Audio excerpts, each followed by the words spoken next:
അസ്സലാമു അലൈക്കും വറഹ്മത്തുള്ളാഹി. പലതരത്തിലുള്ള സ്വപ്നങ്ങൾ നമ്മൾ കാണാറുണ്ട്.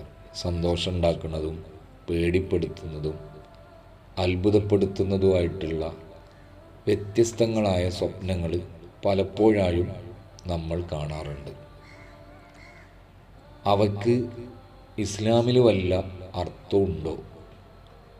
സ്വപ്നങ്ങളെക്കുറിച്ച് എന്താണ് പരിശുദ്ധമായ ഇസ്ലാം പഠിപ്പിക്കുന്നത്?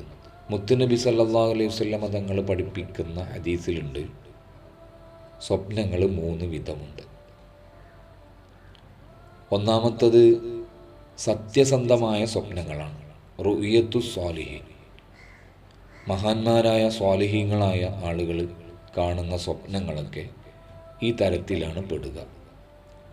ഇത് അള്ളാഹുവിൽ നിന്നുള്ള സ്വപ്നങ്ങളായിരിക്കും. അതുകൊണ്ട് തന്നെ അതിന് വലിയ സന്ദേശവും ഉണ്ടാവും. ശൈത്വാന്മാരിൽ നിന്ന് ചിലപ്പോൾ സ്വപ്നങ്ങൾ ഉണ്ടാവാം. അതാണ് രണ്ടാമത്തെ വിധം സ്വപ്നം എന്ന് പറയുന്നത്. വിഷമുണ്ടാക്കുന്നതും പേടിപ്പെടുത്തുന്നതുമായ സ്വപ്നങ്ങളൊക്കെ ആവാം അത്.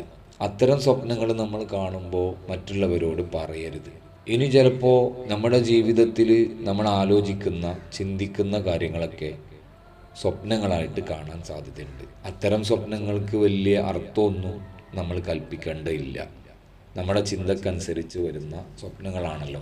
വിശുദ്ധമായ ഖുർആനിൽ അള്ളാഹു സ്വപ്നങ്ങളെക്കുറിച്ച് പറയുന്നത് നമുക്ക് കാണാൻ പറ്റും. മഹാനായ യൂസുഫ് നബി അലൈഹിസ്സലാത്തു വസ്സലാം 11 നക്ഷത്രങ്ങളും സൂര്യനും തൻ്റെ മുന്നിൽ സുജൂദ് ചെയ്യുന്നത് സ്വപ്നത്തിൽ കണ്ടതായിട്ട് വിശുദ്ധമായ ഖുർആൻ പറയുന്നുണ്ട്. അതിൻ്റെ വ്യാഖ്യാനവും അതിൽ തന്നെ വിശദീകരിക്കുന്നുണ്ട്. ഈ സ്വപ്നം കണ്ടത് തൻ്റെ ഉപ്പയോട് പോയി പറഞ്ഞപ്പോൾ ഉപ്പ അടുത്ത ആളാണ്, സ്വാലിഹായ ഒരു വ്യക്തിയാണ്, നമുക്കിഷ്ടമുള്ള ആളുമായിരിക്കും. യൂസുഫ് നബിക്ക് ഇഷ്ടമുള്ള ആളായതുകൊണ്ട് തന്നെ ഉപ്പയോട് പറയാം.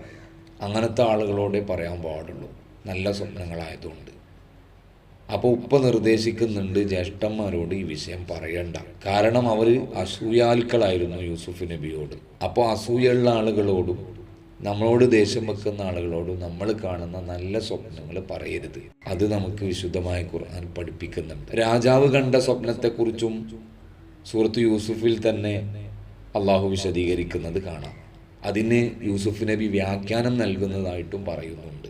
അപ്പോൾ ചില സ്വപ്നങ്ങൾക്ക് വ്യാഖ്യാനമുണ്ട് എന്നും ഇതിൽ നിന്ന് നമുക്ക് മനസ്സിലാകും. എന്നു കരുതി സ്വപ്നങ്ങൾ കാണുന്നതിനൊക്കെ വ്യാഖ്യാനമുണ്ട് എന്നും അതാണ് ജീവിതം എന്നും പറഞ്ഞുള്ള ജീവിതം നമുക്കുണ്ടാവരുത്. സ്വപ്നങ്ങൾ കാണുന്ന സമയത്ത് നല്ല സ്വപ്നങ്ങളാണെങ്കിൽ അള്ളാഹുവിനെ സ്തുതിക്കണമെന്നും നമുക്ക് വിശ്വാസമുള്ള ആളുകളോട് പറയാമെന്നും മുത്തുനബി പഠിപ്പിക്കുന്നുണ്ടല്ലോ. നേരെ മറിച്ച് മോശപ്പെട്ട സ്വപ്നങ്ങൾ, പേടിപ്പെടുത്തുന്ന സ്വപ്നങ്ങളൊക്കെ ആണെങ്കിൽ ഇടത് ഭാഗത്തേക്ക് 3 തവണ തുപ്പണമെന്നാണ് മുത്തുനബി പഠിപ്പിക്കുന്നത്. എന്നിട്ട് അഊദു ബില്ലാഹി മിനശ് ശൈത്വാനിർ റജീം എന്ന് പറയണം. മറ്റൊരാളോട് ഈ സ്വപ്നത്തെക്കുറിച്ച് പറയുകയും ചെയ്യരുത്. ഇനി നമ്മൾ കാണുന്ന സ്വപ്നങ്ങളുടെ വ്യാഖ്യാനം അറിയണമെങ്കിൽ അത് അറിവുള്ള ആളുകളോട് ചോദിക്കണം. നേരത്തെ പറഞ്ഞതുപോലെ എല്ലാ സ്വപ്നങ്ങൾക്കും വ്യാഖ്യാനം ഉണ്ടാവണമെന്നില്ല. മഹാനായ ഇബ്നു സീരീൻ തങ്ങൾക്ക് സ്വപ്ന വ്യാഖ്യാനം നൽകുന്ന ഒരു കിതാബുണ്ട്. ആ കിതാബൊക്കെ പഠിച്ച ആളുകളോട് നമ്മുടെ സ്വപ്നങ്ങൾ പറയുകയും അതിൻ്റെ വ്യാഖ്യാനം തേടുകയൊക്കെ ചെയ്യാവുന്നതാണ്. എന്നാലും നമ്മൾ മനസ്സിലാക്കേണ്ട ഒരു കാര്യം, എല്ലാ സ്വപ്നങ്ങളും പ്രവചനങ്ങളൊന്നുമല്ല എന്നും വിശുദ്ധമായ ഖുർആനും സുന്നത്തുമാണ് നമ്മുടെ അവലംബമെന്നും മറന്നു പോകരുത്. ചില സ്വപ്നങ്ങൾക്ക് പിന്നാലെ പോയി ജീവിതം വഴിതെറ്റാൻ സാധ്യതകളുണ്ട്.